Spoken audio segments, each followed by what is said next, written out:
নিয়ে নিয়েছি ময়দা। যে পরিমাণ ময়দা নিয়েছি ঠিক তার হাফ পরিমাণ সুজি নিয়েছি এবং সুজিটাকে ব্লেন্ড করে নিয়েছি মিক্সারে। আর নিয়ে নিয়েছি 1 কাপ দুধ, আর নিয়ে নিয়েছি মাখা সন্দেশ। আচ্ছা, এবার ময়দা আর চিনিটাকেও আমি ব্লেন্ড করে নিয়েছিলাম, ময়দার সাথে সেটা মিশিয়ে দিয়েছি। চিনিটা যে যার টেস্ট অনুযায়ী নেবেন। এবার দুধ দিয়ে সুজি, ময়দা এবং চিনির যে মিশ্রণটাকে সেটাকে ঠিক এরকমভাবে রাখলাম, মানে মিশ্রণটা ঠিক এরকম হলো, বেশি পাতলাও না বেশি ঘনও না। এবার ফ্রাই প্যানে তেল ব্রাশ করে দিয়ে দিলাম 1 হাতা সেই মিশ্রণটা, ময়দা সুজি চিনির মিশ্রণটা।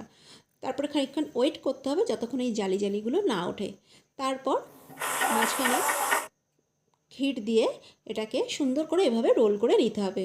ও আচ্ছা, আমি তো বলিনি আমি কি করছি। আমি করলাম নরম তুলতুলে পাটিসাপটা। খেতে কিন্তু দারুণ। পাটিসাপটা খেতে সবারই ভালো লাগে। এই নাও রেডি পাটিসাপটা।